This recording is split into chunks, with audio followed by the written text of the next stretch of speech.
This isn't where he was born, but this is where J.D. Vance calls home, Jackson, Kentucky.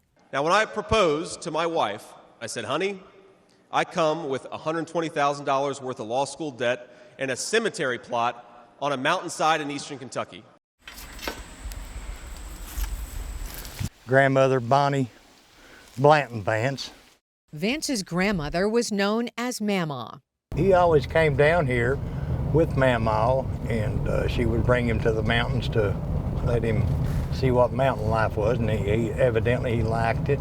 He was born in Middletown, Ohio, and raised mainly by his strict Mamaw, who cursed a lot and kept 19 loaded handguns in this house.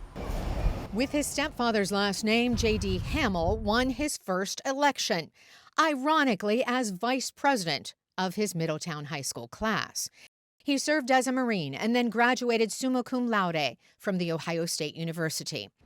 Then on to Yale, where Vance clicked with fellow law student Usha Chilakore, his future wife. College buddy James Eimers knew them both. I think she was able to channel some of that to JD, really kind of help him decide what he wanted to do and help, kind of shape his future path in general from law school. Vance became known nationally through his 2016 bestseller-turned-movie, Hillbilly Elegy, about working-class America. It stars Glenn Close as a blunt Mamaw to a young J.D. But you got to decide. You want to be somebody or not? With the support of former President Donald Trump, J.D. Vance, the boy from Ohio who loves Kentucky, was elected as a senator from Ohio.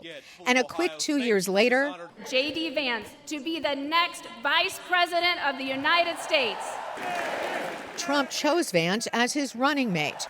But he got off to a rough start, having previously called Trump, quote, reprehensible, and having claimed to be, quote, a never Trump guy. Now, as the nominee, Vance's policies reflect Trump's. And when asked, did the former president lose the 2020 election? No.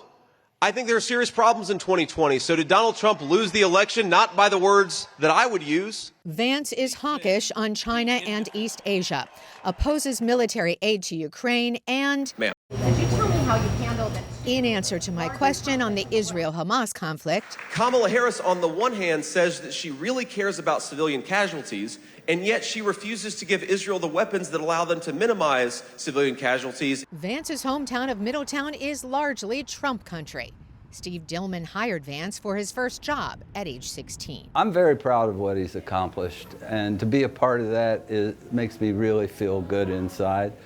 This is a man that has come from McKinley Street, and now he could potentially be the Vice President of the United States. If elected, Vance at age 40 would become the third youngest vice president in history. Let's get to work and make it happen. Carolyn Presutti, VOA News.